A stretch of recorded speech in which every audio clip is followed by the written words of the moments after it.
Assalamualaikum warahmatullahi wabarakatuh. Waalaikumsalam. Waalaikumsalam warahmatullahi wabarakatuh. Oke, untuk kegiatan sore hari ini sesuai kontrak kita kemarin. Jadi untuk sore hari ini kita semua akan berdiskusi bersama terkait penyakit pada musim hujan, karena juga seperti yang ibu-ibu tahu, bapak tahu, musim hujan udah berjalan hampir mau 1 bulan ya.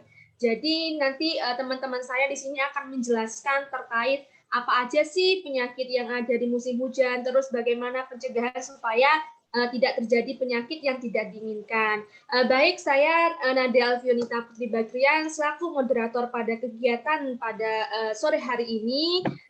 Saya akan serahkan langsung kepada teman saya yang akan menjelaskan terkait materi yang akan dibawakan. Baik, untuk pembawa materi dipersilahkan.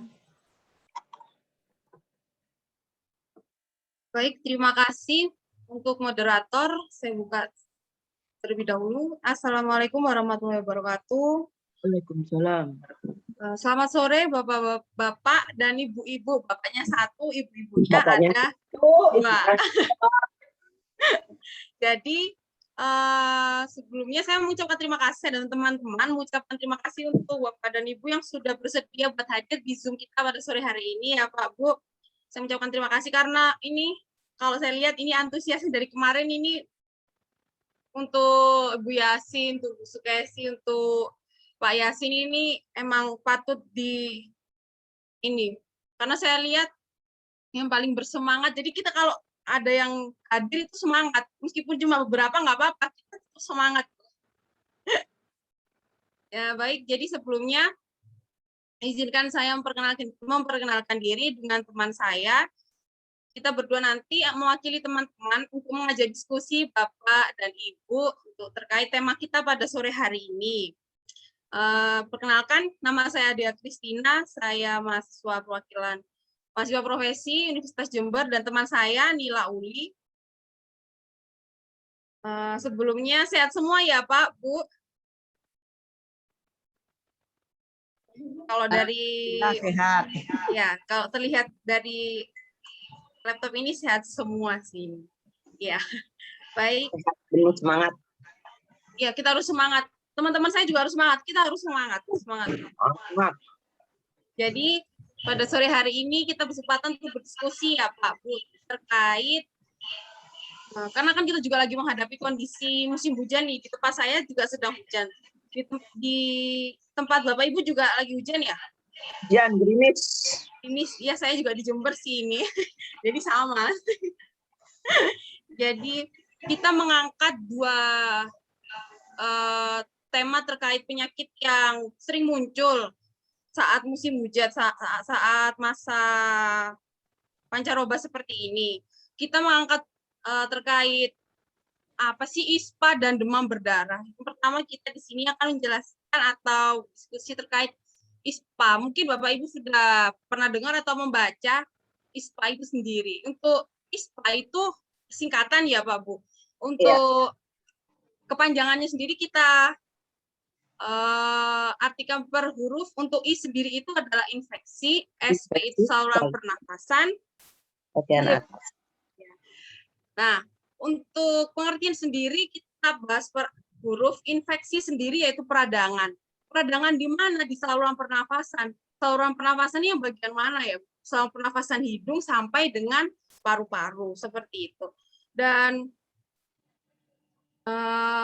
biasanya standar gejala yang sering muncul itu ada yang khas yang biasanya di awal-awal minggu itu adalah ada batuk, pilek, kemudian bersin, dan biasanya jika diikuti dengan infeksi tambahan yang lain akan memperparah seperti adanya sesak nafas, kemudian nyeri otot, mual muntah, seperti itu. Nah, apa sih yang menyebabkan seseorang bisa terkena atau dalam keadaan mengalami infeksi saluran pernafasan? Ada berbagai macam penyebab. Yang pertama adanya virus, kemudian adanya bakteri, jamur, kemudian daya tahan tubuh yang lemah, dan gaya hidup yang tidak sehat. Tapi pemicu terbesar, penyebab terbesar biasanya adalah virus. Tetapi tidak menutup kemungkinan kalau penyebab-penyebab lain itu menjadi faktor pendukung untuk terjadinya infeksi saluran pernafasan. Tetapi kadang orang ini salah tangkap ya, mungkin panik karena tanda gejala udah muncul, akhirnya nggak jauh-jauh kayak ibu saya aja, anaknya demam batuk pilek langsung kasih antibiotik. Padahal seharusnya ketika tubuh mengalami gejala itu, virus tadi tersebut menimbulkan gejala itu akan mengalami pemulihan atau akan membaik dengan sendirinya. Tapi mungkin karena orang itu panik, akhirnya langsung diberi antibiotik. Bisa sebenarnya pemberian antibiotik itu ketika virus sudah masuk ke dalam tubuh, kemudian diikuti dengan infeksi pendukung. Nanti bisa dilihat tanda gejala kan dia bersin, pilek. Nah, kalau ketika diikuti dengan infeksi tambahan, biasanya ini gejalanya ini tidak kunjung membaik atau batuknya tidak segera hilang, kemudian demamnya juga tidak turun. Nah, nanti dahak itu juga akan berubah warna, seperti warna kuningan, kehijauan, dan kental. Dan kalau misalnya dia hanya virus yang menyerang tubuh seseorang tadi, biasanya hanya cairan lendirnya itu berbentuk cairan dan bening. Nah, ketika sudah ada tadi terindikasi bakteri, makanya mungkin dokter akan meresepkan seperti antibiotik atau untuk mengatasi indikasi bakteri tadi. Seperti itu untuk penyebabnya dan penularannya. Kalau ISPA ini pasti sudah tahu kan, ISPA infeksi saluran pernafasan ini menular. Menular dari mana? Banyak sekali perantara-perantara bagaimana virus ini bisa atau infeksi ini bisa menularkan satu dengan yang lain dari individu ke individu. Contoh, individu A ini sedang kondisi sakit, individu B ini sehat. Ketika individu A ini bersin atau batuk, kemudian tidak menggunakan masker, akhirnya partikel atau percikan-percikan bersin tadi ini dibawa udara, kemudian dihirup oleh si B ini yang dalam kondisi sehat. Nah, otomatis virus juga akan masuk ke dalam tubuh si B yang dalam kondisi sehat. Otomatis nanti beberapa hari kemudian atau seminggu itu nanti dia akan menunjukkan gejala yang sama. Kalau tidak pilek, ya kemudian demam, ya seperti itu. Dan kemudian adalah ketika kita menyentuh suatu barang yang terkontaminasi oleh orang yang sebelumnya memegang barang itu dan dia dalam kondisi sedang sakit. Misalnya habis memegang gelas, terus kita memegang barang itu yang sudah dipegang, otomatis itu bisa menjadi cara penularan. Sehingga dianjurkan sebenarnya untuk orang yang sedang mengalami infeksi saluran pernafasan ini untuk mengurangi kontak fisik atau mengurangi untuk berinteraksi dengan lingkungan sekitarnya, supaya tidak memperparah penularan kepada sekitarnya, seperti itu. Dan untuk penanganannya, kan tadi tanda gejalanya muncul seperti demam, kemudian batuk, letih, lemas, seperti itu. Ada penanganan selain pemberian obat. Untuk pemberian obat, jelas ya, dia menangani gejala-gejala muncul seperti demam, ya obat anti penurun demam, kemudian batuk, ya obat batuk, pilek, ya obat pilek, tetapi ada penanganan lain terkait gejala yang muncul. Seperti misal demam. Kalau misal demam, pasti ibu udah tahu kalau demam mungkin bisa diberikan kompres hangat. Kemudian minum air hangat. Setelah itu bisa istirahat yang cukup. Katakan istirahat cukup ini ketika pola tidurnya sesuai dengan jam yang ditentukan seperti minimal 6-8 jam itu bisa dikatakan istirahat yang cukup. Dan kemudian untuk ternyata ISPA ini bisa dicegah. Sebelum mengobati kan lebih baik mencegah. Nah, ISPA ini ada pencegahannya. Pencegahannya balik kepada diri kita masing-masing, yaitu perilaku hidup bersih dan sehat. Ya, next. Nah, untuk perilaku hidup bersih dan sehat ini, yang pertama ada cuci tangan sebelum makan dan sesudah makan. Saya rasa sih karena kondisi pandemi saat ini, kita semua sudah menjadi sarjana cuci tangan ya, Pak Bu. mau ngapa-ngapain cuci tangan, mau ini cuci tangan, udah kayaknya nggak perlu diingatin lagi, udah pasti kita semua sering melakukan cuci tangan. Nah, karena kenapa penting cuci tangan? Ketika kita tadi memegang barang atau memegang apapun, itu bisa menjadi cara penularan dari infeksi saluran pernafasan ini. Nah, kemudian menggunakan masker agar tidak terjadi penularan. Untuk penggunaan masker ini tidak hanya salah satu pihak, tapi makanya diharuskan kepada semua menggunakan masker, meskipun dia sehat atau sakit. Tapi lebih baik jika sakit selalu menggunakan masker supaya tidak menularkan kepada yang sehat. Dan kemudian ada rajin olahraga dan aktivitas fisik. Untuk olahraga dan aktivitas fisik ini, kita diharapkan seminggu minimal 3 atau 5 kali lah seminggu. 30 menit saja sehari untuk satu kali ini aktivitas fisik. Gak usah berat-berat, cukup misal kita jalan santai, kemudian kita bersepeda, bersih-bersih rumah, 30 menit yang mengeluarkan keringat. Karena ketika kita makan keringat, otomatis ini kan racun-racun dalam tubuh, dia juga ikut keluar melalui keringat, seperti itu. Dan kemudian ada makan makanan dan seimbang. Nah, kalau untuk makan makanan bergizi dan seimbang ini, kadang orang tuh belum paham nih, makan seimbang seperti apa, gitu. Mama saya sendiri aja masih, kalau ngasih makan anak ya, Kak, kalau nggak nasi 3 centong itu belum makan. Itu jadi perlu dirubah persepsi seimbang itu ya seperti apa gitu. Nah, next kita lihat untuk maksud dari gizi seimbang ini. Dikatakan seimbang ketika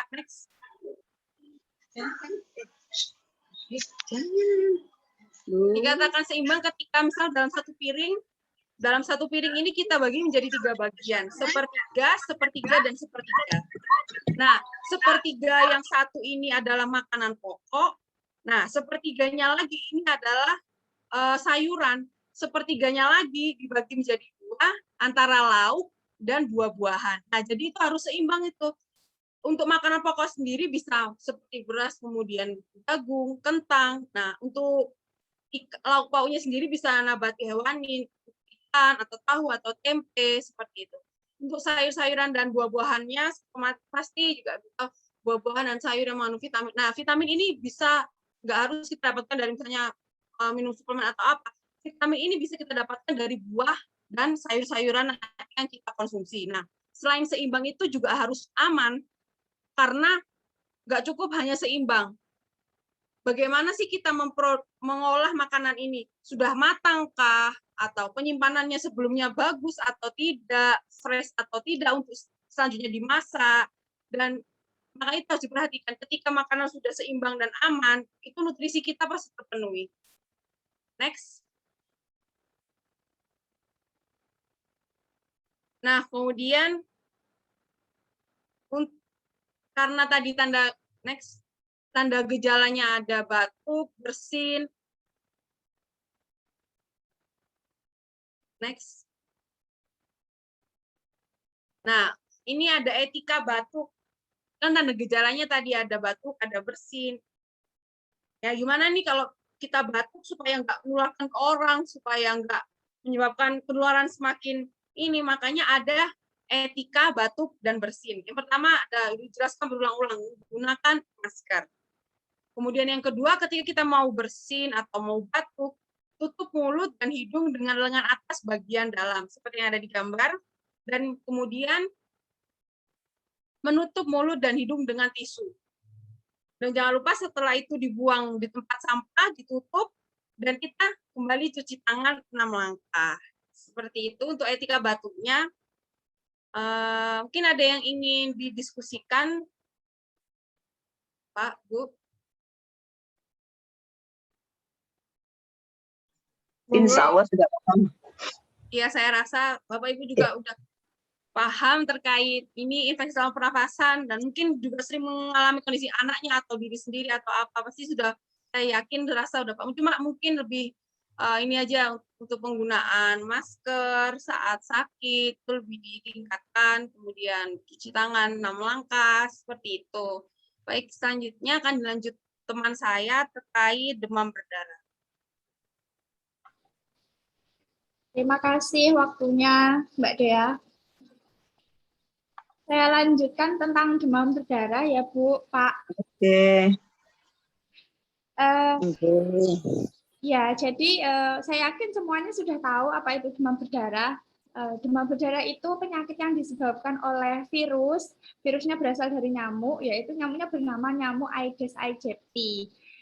Nah, nyamuk demam berdarah ini, cara berkembang biaknya bisa di rumah maupun di sekitar rumah, seperti di bak mandi, di WC, kemudian ada di drum atau penyimpanan air, kemudian ada di tempat minum burung, vas bunga, kaleng-kaleng bekas yang ada di halaman, yang ada di belakang rumah, ada juga di talang-talang yang rusak atau di pagar-pagar. Nah, tapi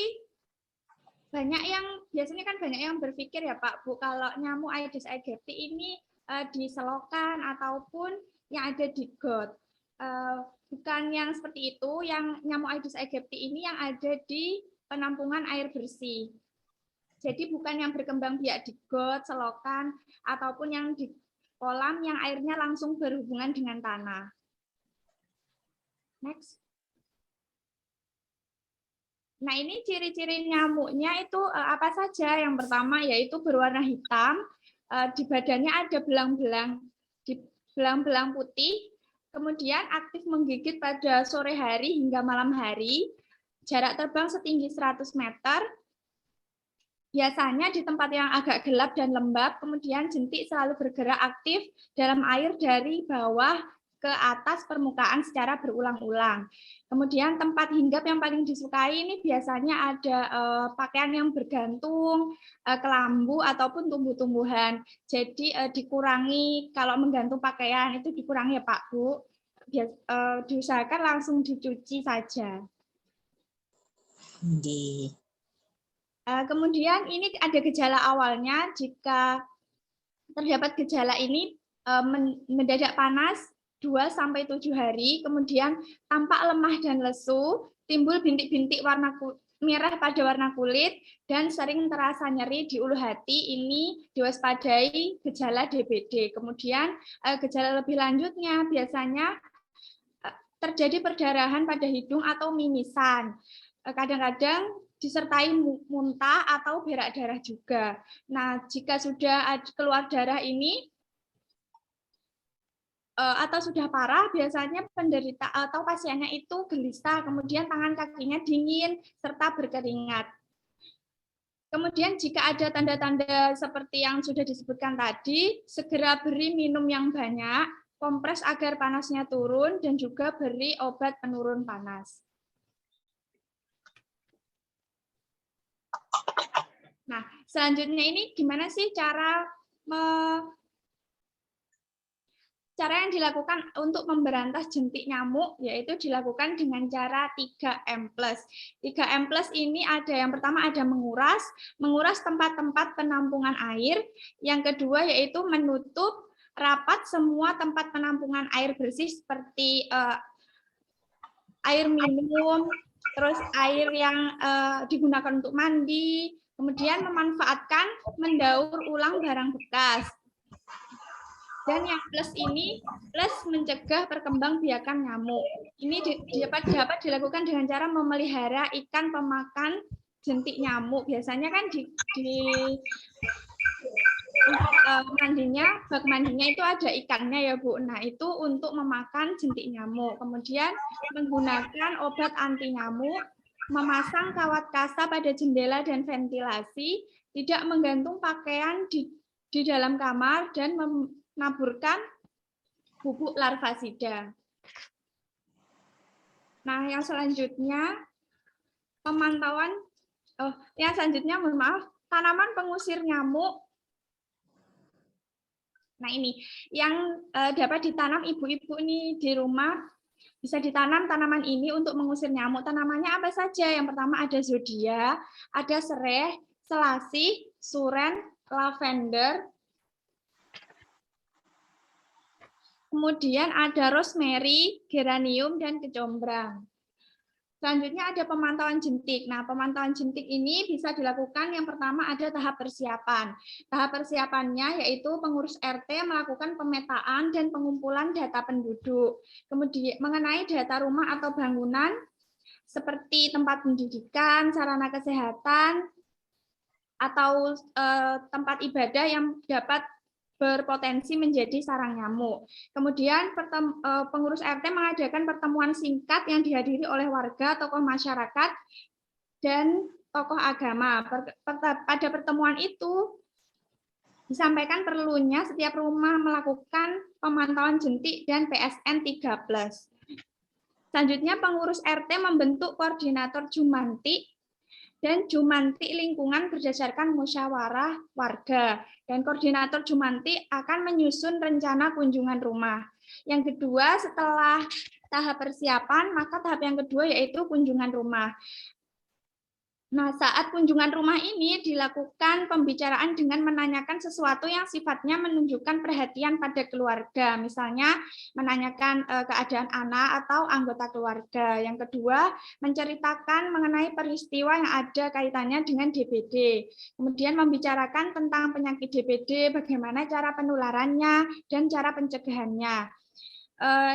Kalau bisa saat kunjungan rumah ini diusahakan membawa gambar-gambar sebagai alat peraga agar lebih jelas ketika menjelaskan. Kemudian mengajak pemilik rumah bersama untuk memeriksa tempat yang menjadi lokasi sarang nyamuk. Nah, ketika memeriksa tempat yang menjadi sarang nyamuk ini, pemeriksaan ini dilakukan dari dalam rumah, kemudian menuju keluar rumah.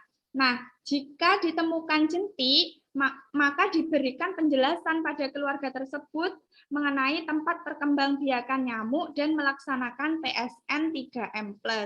Tapi apabila tidak ada jentik di rumahnya, maka disampaikan pujian kepada keluarga dan dipertahankan agar selalu menerapkan bebas jentik dan tetap melaksanakan PSN 3+.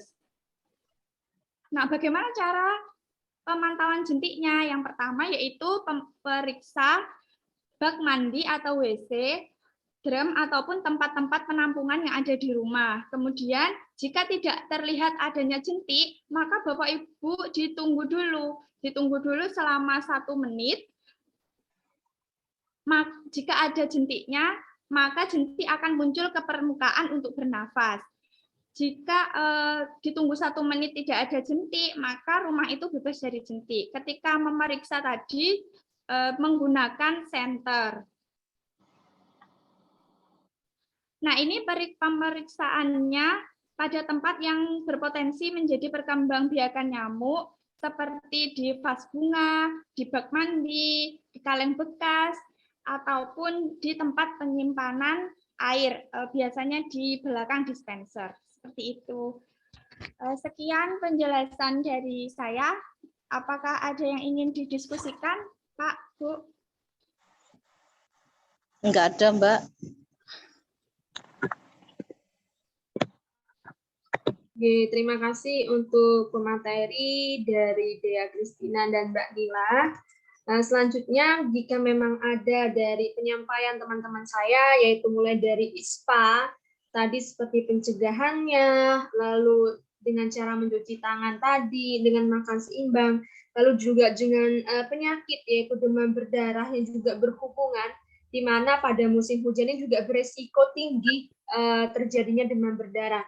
Nah, mungkin ada beberapa pertanyaan atau ingin yang didiskusikan oleh Bapak Ibu di sini, monggo dipersilahkan, waktu dan tempat saya persilahkan.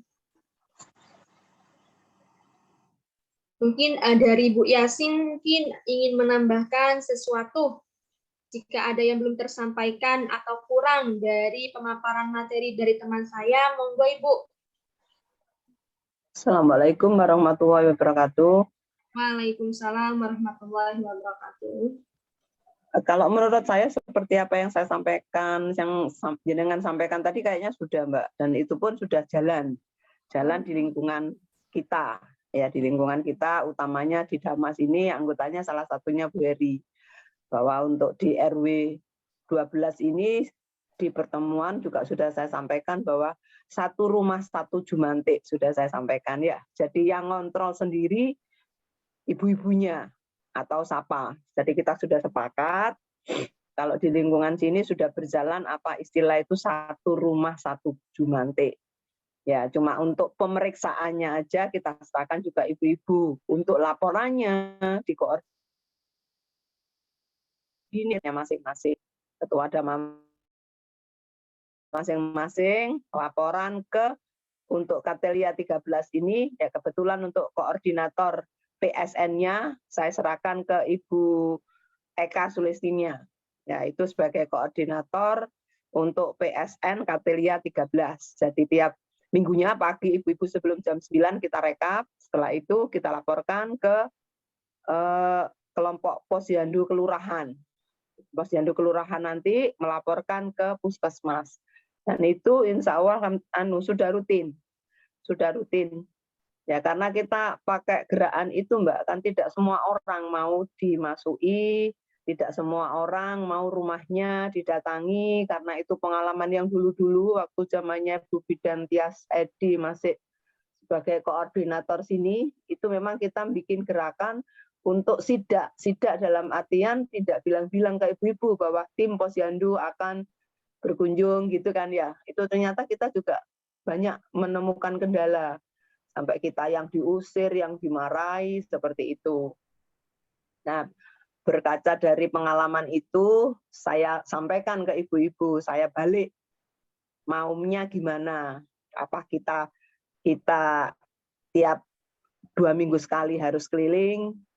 Dulu juga sempat pernah per RT itu kita kocok Mbak, jadi RT 1 memeriksa RT 3, RT 3 memeriksa RT 2, seperti itu pernah dulu ya, tapi ya itu tadi kendalanya kan tidak semua orang mau rumahnya dimasuki, mungkin izin isuk burung kora-kora apa-apa kan enggak.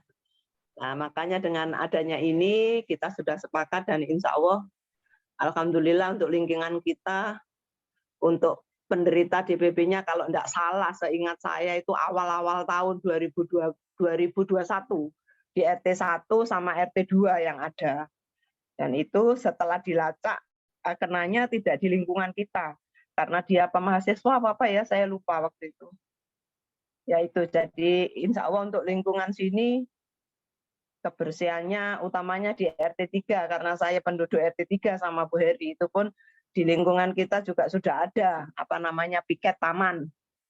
Ya, jadi tiap minggu kita membersihkan taman yang sebelahnya Pos Kamling itu, dan juga untuk lingkungan saya yakin ibu-ibu juga sudah paham sih ya, karena apa kegiatannya selama pandemi PPKM nek gak resik-resik omahe dhewe ya berarti orangnya kan berarti kan nek omahe gak resik ya seperti itu kan. Ya kita hikmahnya dengan adanya suasana yang seperti ini ya juga kita bisa fokus, bisa bersih-bersih rumah. Kalau saya sih itu. Ya mungkin itu aja tambahan dari saya Mbak. Ya, alhamdulillah untuk RW 12 tidak ada kasus untuk demam berdarah. Ya semoga untuk selanjutnya juga seperti itu. Ya, tapi saya yakin dengan ibu-ibu bisa komit dan tetap dengan kesepakatan dengan itu, saya yakin insya Allah tidak ada. Ya, mungkin itu aja sementara dari saya. Oke, terima kasih Ibu Yasin. Jadi untuk programnya memang sudah cukup, bukan cukup ya, bahkan menurut saya udah baik untuk sistemnya. Mungkin dari Ibu Eka sebagai atau perwakilan dari sini juga ada Bu Ratni, apakah selama pelaksanaan program itu apakah masih ada hambatan sampai saat ini? Apakah sudah semua masyarakat sudah mengetahui, paham betul setiap programnya? Apakah masih terdapat aja masyarakat yang enggan kadang didatangi rumahnya atau sudah oke menerima semua program yang ada seperti itu? Alhamdulillah untuk PSN di Katelia 13 ini tidak menemui hambatan dan semua warga sudah menyadari, walaupun mau diperiksa juga mereka semua sudah siap. Kami melakukan PSN setiap 1 minggu sekali, Mbak. Begitu, terima kasih. Oke, terima kasih Bu Eka. Berarti sudah bagus ya, sudah tidak ada hambatan lagi terkait PSN-nya tadi. Oke, mungkin ya. Bagaimana Ibu? Alhamdulillah Nggih. tidak menemui hambatan sama sekali. Nggih. Mungkin dari Ibu Ratni juga ingin menyampaikan atau Bu Sukesi. Saya sama Bu Nial RT 2 sama, jadi nggak ada hambatan, masih ini sukses. Oh iya, boleh ambil mangga. Mau rujaan dah.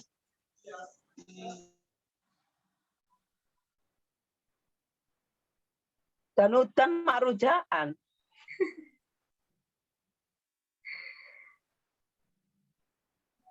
Nggih, ngajak itu. Rujaan di paham dewe marah lah. Bu, Ini loh, ada yang minta saya sambil pegang HP, Bu Kaci. Kok dilanjut? nggih.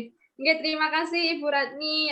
Kalau begitu mungkin juga sudah tidak ada tambahan dan juga penyampaian dari Ibu Kadri juga dari masing-masing perwakilan juga sudah menyampaikan terkait bagaimana sih kondisi dari lingkungan itu sendiri.